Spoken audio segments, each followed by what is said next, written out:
Welcome to our channel. Today we how to authorize Cash App for business deposits and bookkeeping. Quick tutorial step by step clearly.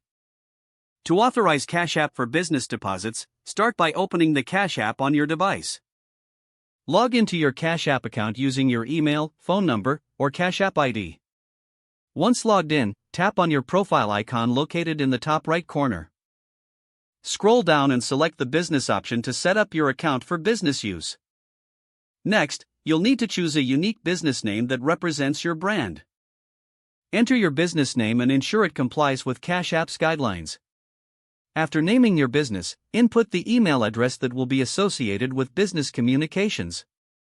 Now, choose a category that best describes your business type from the provided options.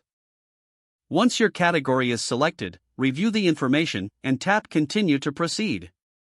You'll now be prompted to provide your business's address and contact number. Fill in the address, ensuring it matches your business registration details.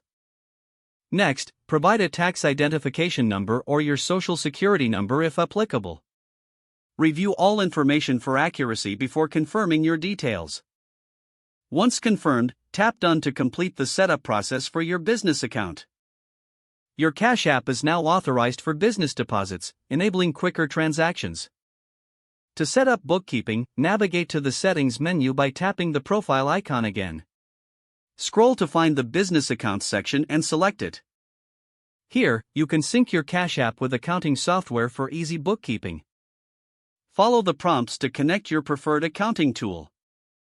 Once linked, your Cash App transactions will automatically sync for effortless record-keeping.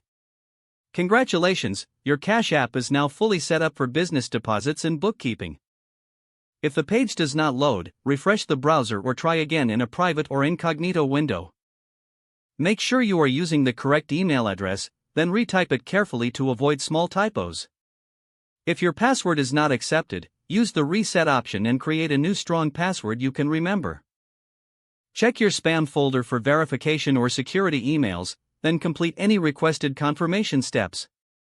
Enable two-factor authentication if available to improve account security and reduce unauthorized. After signing in, review your profile details so your contact information and settings are accurate and current. If you see an error message, note it down and try again after restarting your device and internet connection. Don't forget to like this video and subscribe to our channel for more step-by-step tech guides.